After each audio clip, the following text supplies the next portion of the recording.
Hello दोस्तों, CSE gate channel में आप सभी का स्वागत है। और मैं फिर से आज आप लोग के लिए सेट 33 लेकर आया हूं। और चलते अपने सेशन को स्टार्ट करते हैं। आपके स्क्रीन पे फर्स्ट क्वेश्चन दिख रहा होगा, बोल रहा है given message m equal to given value 1010001101 the CRC for this given message using the divisor polynomial x to power 5 plus x to power 4 plus X square plus 1 each. तो यहाँ पर आपको बोल रहा है दोस्त, ये m का वैल्यू दिया हुआ है और CRC मतलब साइकिल रिडंडेंसी कोड आपको फाइंड आउट करना है। जो भी आपका मैसेज और पॉलिनोमियल मैसेज आपका दिया हुआ है इतना, ठीक है ना। तो CRC कोड क्या होगा? तो CRC कोड जो होता है दोस्त, वो आपका रिमाइंडर होता है, ठीक है ना। आपको पता होगा कि रिमाइंडर होता है, तो रिमाइंडर क्या होने वाला है, ठीक है। तो मैं आप लोग के लिए यहाँ पर बनाकर लेकर आया हूँ, ठीक है। सोल्यूशन लेकर आया हूँ, आपको यहाँ पर दिख रहा होगा सोल्यूशन, ठीक है। तो देखिए यहाँ पर क्या करना है कि सबसे पहले पॉलिनोमियल जो आपको दिया हुआ है x to power 5 plus X to power 4 plus X square plus 1, तो इसे हम लोग डिनोट कर सकते हैं इस तरह से x टू पावर 5, मतलब कि सबसे जो ग्रेटर वैल्यू जो आपका है, ठीक है ना। तो ग्रेटर हायर डिग्री किस क्या है? 5 है यहाँ पे हायर डिग्री। तो हायर डिग्री मतलब कि ग्रेटर पावर, ठीक है ना। सबसे बड़ा पावर जो आपका है वो 5 है। तो 5 मतलब 5 बिट आपको क्या करना है? ऐड करना है। जो भी आपका गिवन नंबर है उसमें 5 बिट एक्स्ट्रा ऐड करना है, ठीक है। तो एक्स्ट्रा ऐड करेंगे तो जो भी रिमाइंडर आएगा वो एक्स्ट्रा बिट के साथ क्या हो जाएगी? ऐड हो जाएगी, ठीक है। अब देखिए यहाँ पर रिमाइंडर कैसे लाएंगे हम लोग। तो देखिए हमारे पास ये दो मैसेज हो गया, 5 बिट एक्स्ट्रा ऐड हो गया। अब देखिए डिवाइजर पॉलिनोमियल इन बिट्स, ठीक है ना। तो इसे हम लोग फाइंड आउट कैसे करते हैं? तो ये देखिए पहले हम लोग इसे फाइंड आउट कैसे करते हैं। तो देखिए ये एक्स टू पावर 5 तो 1, ये एक्स टू पावर 4 तो 1, ये एक्स टू पावर क्यू है क्या? एक्स टू पावर 3 नहीं है तो 0, ये एक्स टू पावर 2 1, ये एक्स है नहीं, ये एक्स नहीं है तो 0 और 1, ये एक्स टू पावर 0 मतलब 1। तो आपको यहाँ पर X to power 0, X to power 1, X to power 2, X to power 3, X to power 4, X to power 5।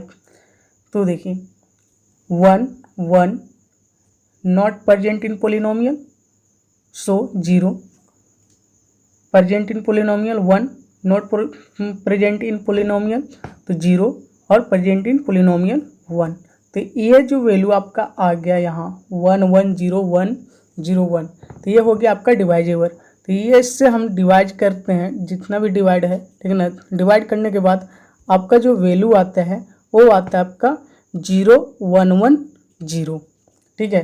तो 0110 जो आ रहा है वो आपका क्या हो जाएगा? CRC हो जाएगा, ठीक है। तो आई होप आपको ये अंडरस्टूड हो गया होगा।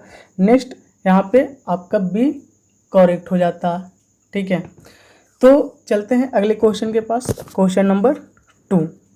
क्वेश्चन नंबर 2 आपका बोल रहा है कि the result of addition of two floating point numbers 3.0 and 0.125 each.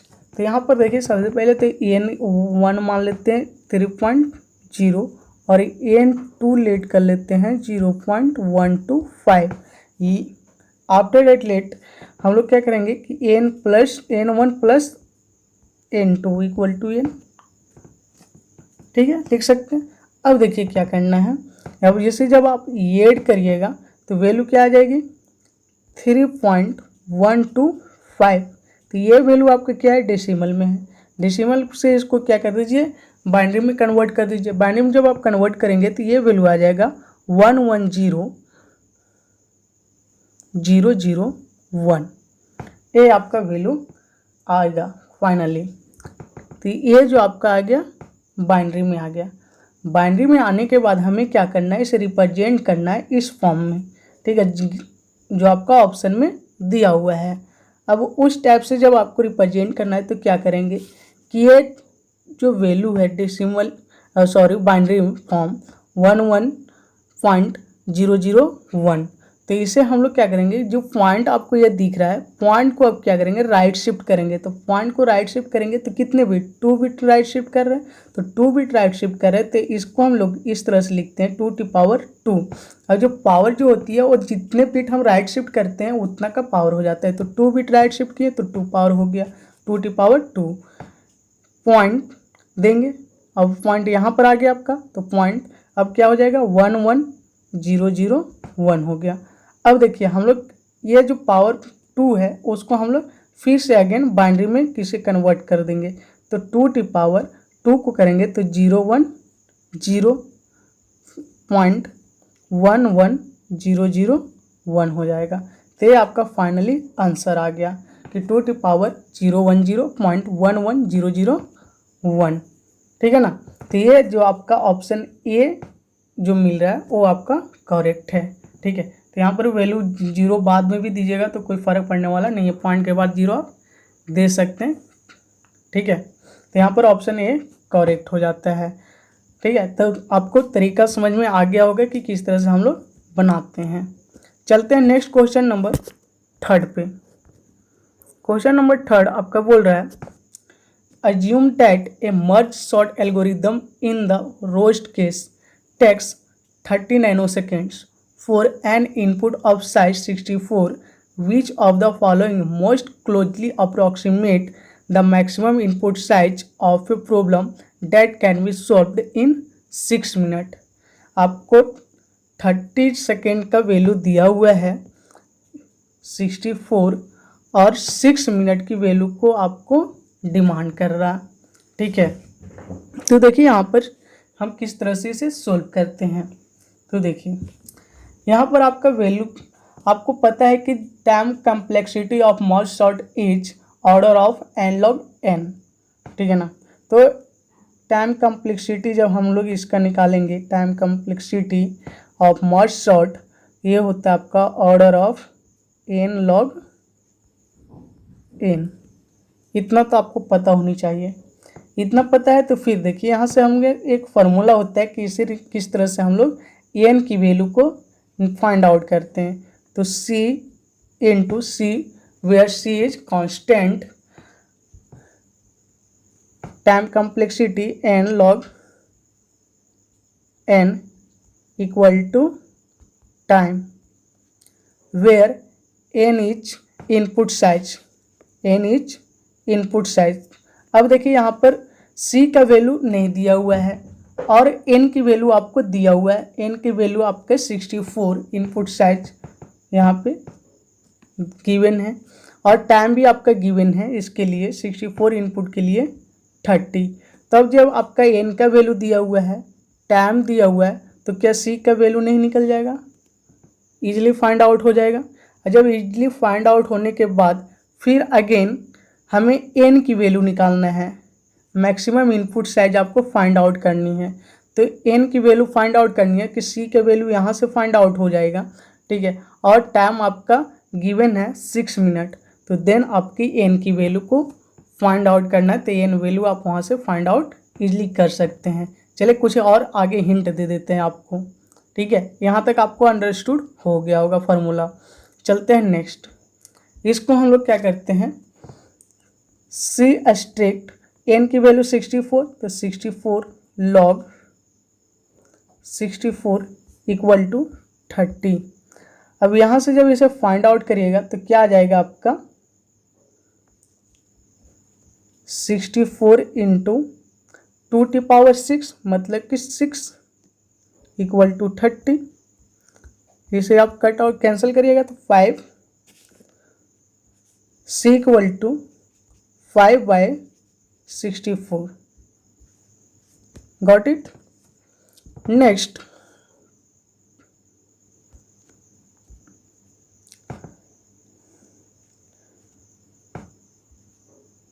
c equal to 5/64 find out previous problem. Next हमें फाइंड आउट करना है मैक्सिमम इनपुट। अब फिर से अगेन n की वैल्यू फाइंड आउट करनी है। तो जहाँ पे c का वैल्यू आपका आ गया है 5/64 into n log n equal to 6 minute, consider that 6 minute convert into second, तो 6 इंटू 60 कर सकते हैं ना, इसमें मिनट में सेकेंड में चेंज कर दिए, 6 गुने 60, ठीक है। देन आप n log n यहाँ से फाइंड आउट करिएगा तो ये आ जाएगा 6 इंटू 60, 64 मल्टीप्लाई देन 5, इसे आप कट आउट करिएगा 12, then value that 62 into 64 n log n equal to, अब जब इसे फाइंड आउट करिएगा तो ए आपका वैल्यू आ जाएगा इस तरह से, n log n equal to 512 into 9। अब 512 into 9 I write H log 9, log 9 that is 3 to power 3, then again value equal to 1 with log 1, then after that value 512, मतलब n इक्वल टू 512, मतलब कि n का value 512, option is correct. Okay, चलते हैं next question, question number 4 आपका बोल रहा है which of the following statement is correct. आपको बताना है कि इनमें से कौन सी स्टेटमेंट आपकी सही है। आपका सबसे first option A, void pointers can be used for differencing, मतलब जो void pointer can be use for differencing that is wrong, because void pointer can not be use for differencing because after that each variable type takes different amount of memory. मतलब कहने का मतलब है कि ये डिफरेंसिंग नहीं हो सकता है, नहीं यूज कर सकता है, क्योंकि जितने भी वेरिएबल्स का यूज होता है सारे वेरिएबल्स की जो मेमोरी ऑफ अमाउंट होती है वो डिफरेंट होती है, ठीक है, जिसके कारण से हम यहाँ पर डिफरेंसिंग में के लिए इसे यूज नहीं कर सकते हैं, तो ये आपका रॉन्ग हो जाएगा। नेक्स्ट आपका arithmetic operation can be applied on white pointer, that is also wrong because compiler can not know after how many bytes is the next variable located. कहने का मतलब है कि कंपाइलर ये नहीं जान पाता है और या नहीं जान सकता है कितना मेमोरी ऑफ बाइट्स जो वेरिएबल आने वाला है उसे लोकेट करेगा, ठीक है, तो इसके लिए ए भी अप्लाइड नहीं हो सकता है। नेक्स्ट ऑप्शन सी बोल रहा है कि the default value of extern storage class is a garbage value, तो that is also wrong because the default value of extern storage class is 0। Then after that D option is correct. आपका option D जो है वो क्या हो जाता है, सही हो जाता है और सही ही है, क्योंकि a particular extern variable can be declare many times but can be initialise at only one time. I hope आपको ये चीज़ समझ में आ गया होगा। नेक्स्ट क्वेश्चन नंबर 5 पे चलते हैं। क्वेश्चन नंबर 5 आपको बोल रहा है the bubble in level 1 DFD present, मतलब कि हमें 1 DFD represent the bubbles in A level 1 DFD represent, मतलब लेवल 1 में bubbles in level 1 the bubbles को किस तरह से हम रिप्रेजेंट कर सकते हैं। तो यहाँ पर आपका दिया हुआ है option A, exactly 1 high level functional requirement described in SRS document, option B more than 1 high level functional requirement, option C part of a high level functional requirement, option D any of the above depending on the problem।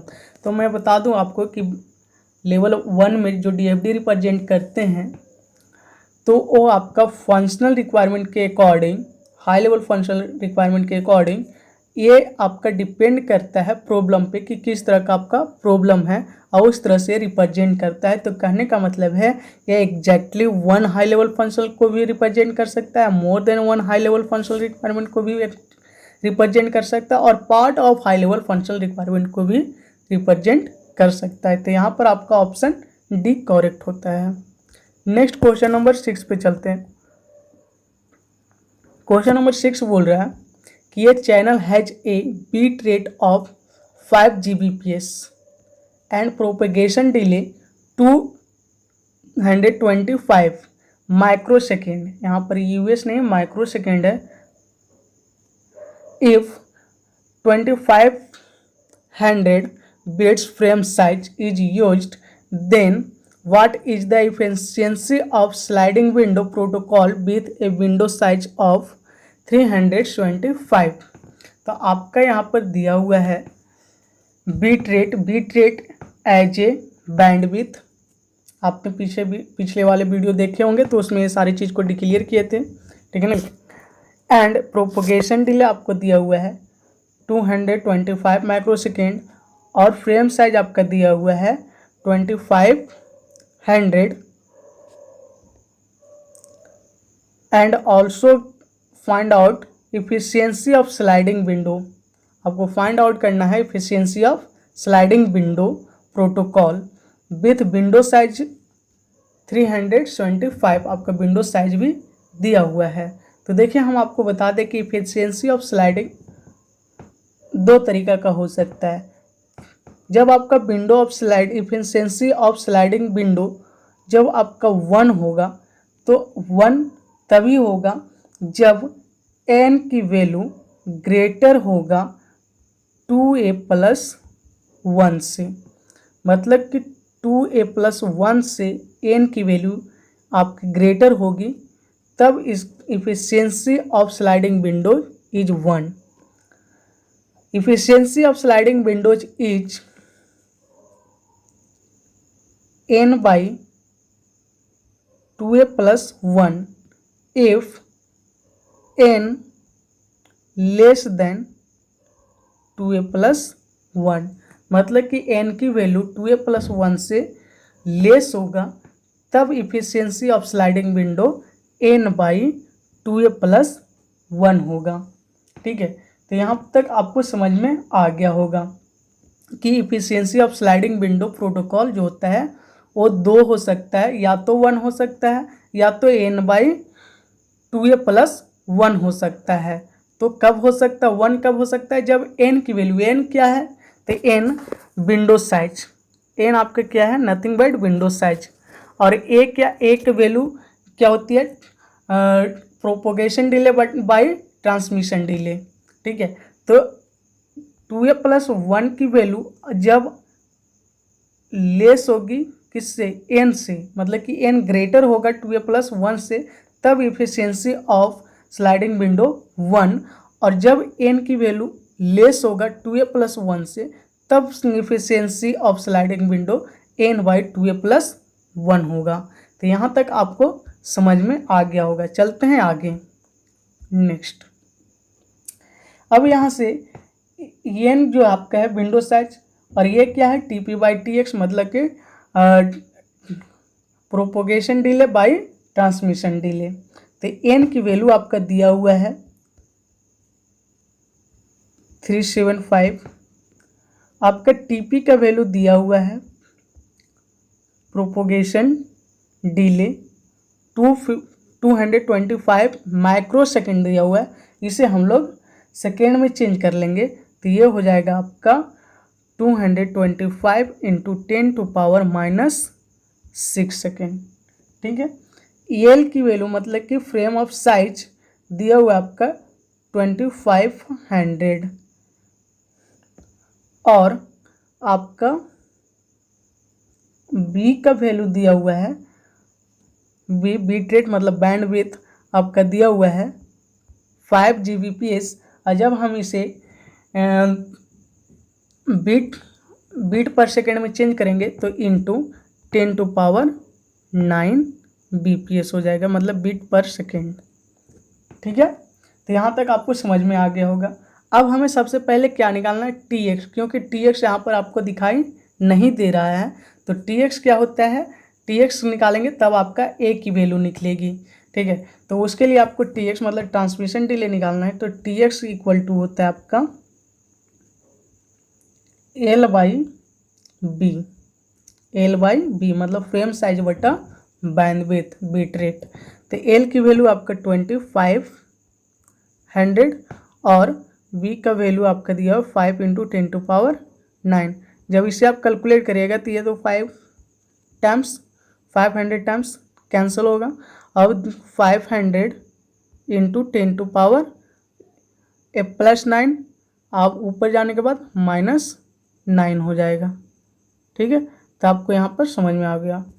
चलते हैं आगे। अब हमें tx का value निकल कर आया था, यहाँ पे हमें 500 × 10⁻9। अब a की वैल्यू जब हम फाइंड आउट करेंगे तो a का वैल्यू क्या होता है, TP/Tx। तो TP का वैल्यू आपका दिया हुआ है 255 × 10⁻6 और a आपका दिया हुआ है 500 × 10⁻9। जब इसे आप फाइंड आउट करिएगा तो a आपका आएगा अप्रॉक्स 450।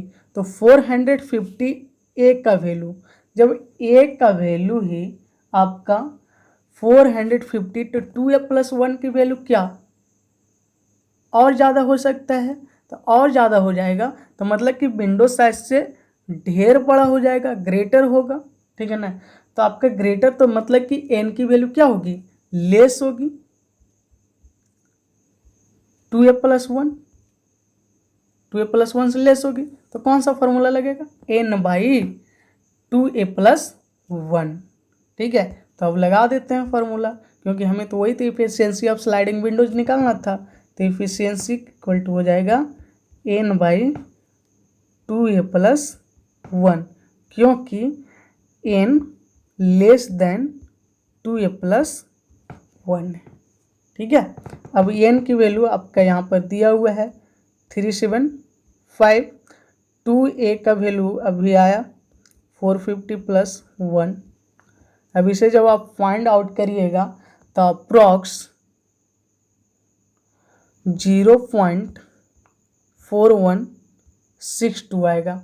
जब हम इसे परसेंट में, क्योंकि आपकी ऑप्शन परसेंट में पूछ रहा है, जब परसेंट में हम लोग चेंज कर देंगे तो क्या आ जाएगा 41.62।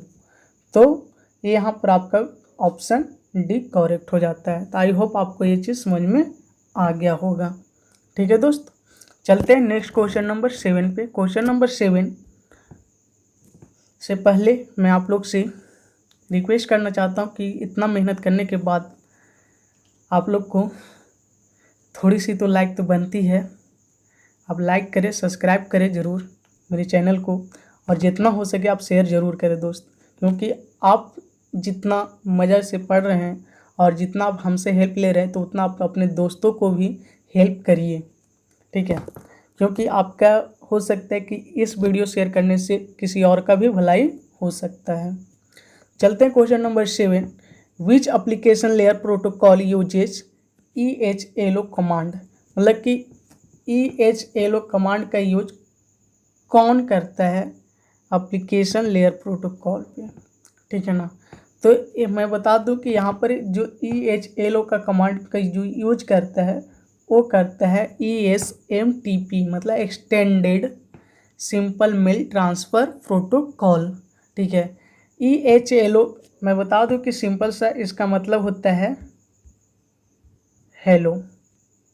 ठीक है, हम लोग जिस तरह से हेलो बोलते हैं कि आइडेंटिटी किसी को कंफर्म करने के लिए कि भाई तुम है या नहीं है। ठीक है, तो उसी तरह से जिस तरह से हम कंफर्म करते हैं और जैसे ही उधर से भी हेलो कोई बोलता है तो हम लोग क्या करते हैं, अपनी बातों को ट्रांसफ़र करना शुरू कर देते हैं। ठीक है ना, मतलब कि एक दूसरे की बातों को हम लोग ट्रांसफ़र करना शुरू कर देते हैं। तो उसी तरह से जो extended simple mail transfer protocol है वो भी अपने आप को इटसेल्फ जब कनेक्ट होता है तो क्या करता है, EHLO कमांड को प्रोवाइड करता, मतलब सेंड करता है, ईमेल को देता है ताकि वो पता चले कि वो जिससे कनेक्ट हुआ है वो वहाँ पे अवेलेबल है या नहीं है। तो खुद एक कमांड को यूज करता है इटसेल्फ आइडेंटिफाई करने के लिए, ठीक है। तो उसके बाद से वो क्या करता है, जैसे उस कोई रिप्लाई आता है किसी भी तरह का तो फिर अगेन वो ईमेल को सेंड या रिसीव करना शुरू कर देता है, ठीक है। तो यहाँ पर आपको समझ में आ गया होगा कि EHLO कमांड का यूज किस तरह से किया जाता है, ठीक है, और कौन करता है, तो सिंपल मेल ट्रांसफ़र प्रोटोकॉल का एक्सटेंडेड वर्जन, ठीक है ना, तो मतलब कि ESMTP, ठीक है।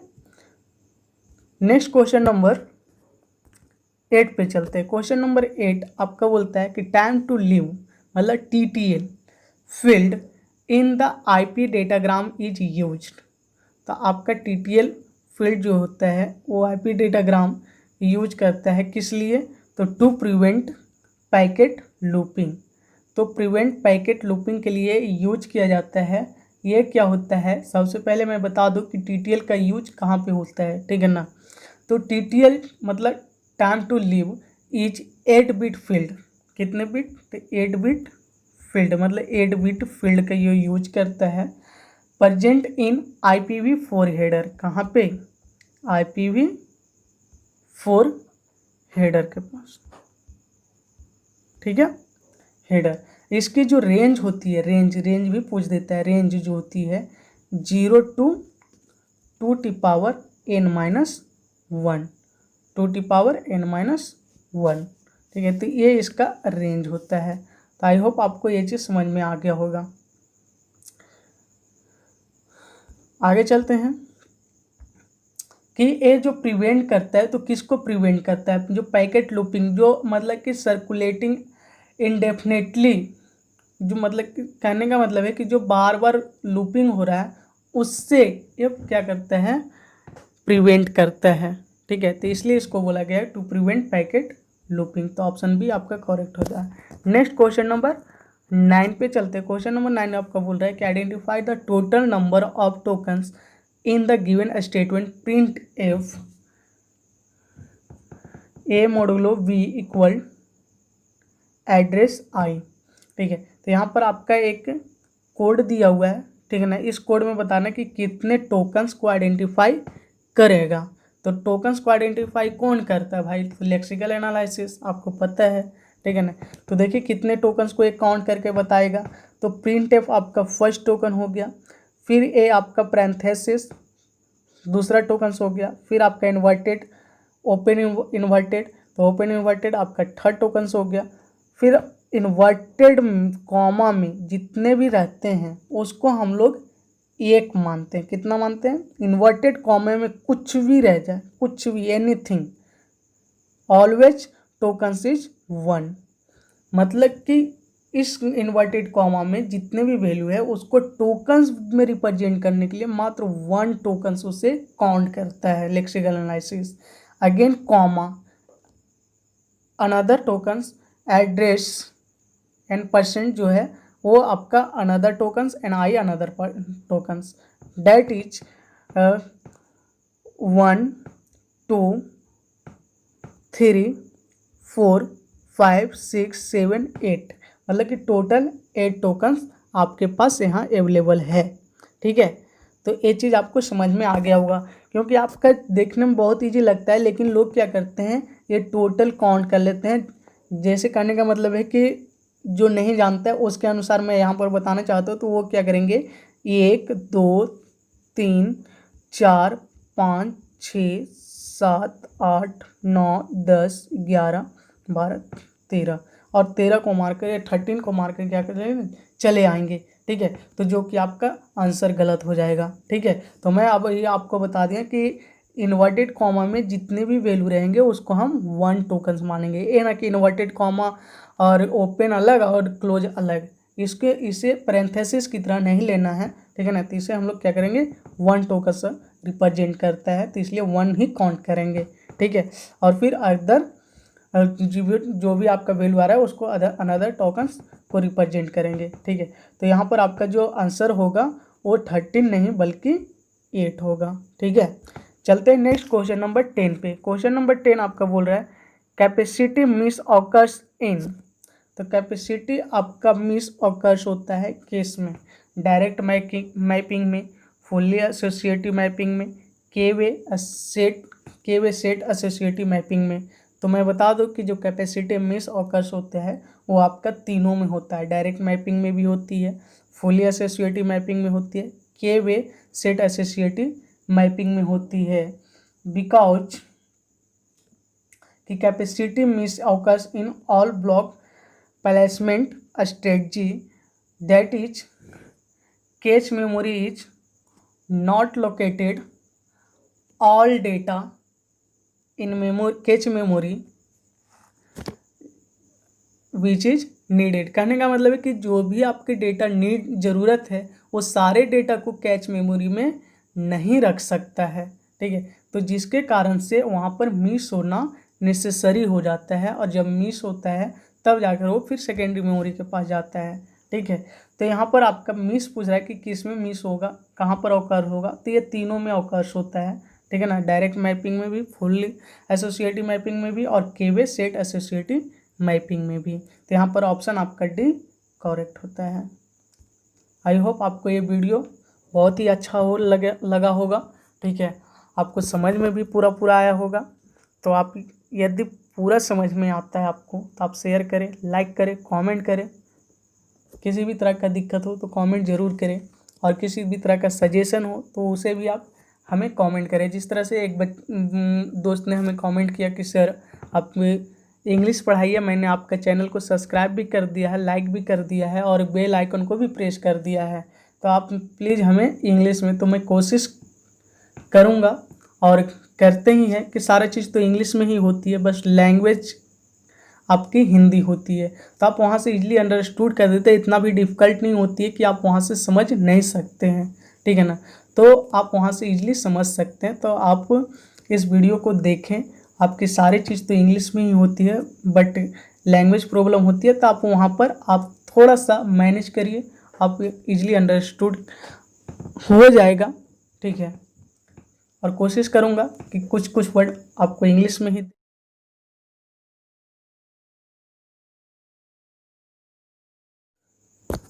बाकी नेक्स्ट वीडियो में हम लोग मिलते हैं, तब तक थैंक यू।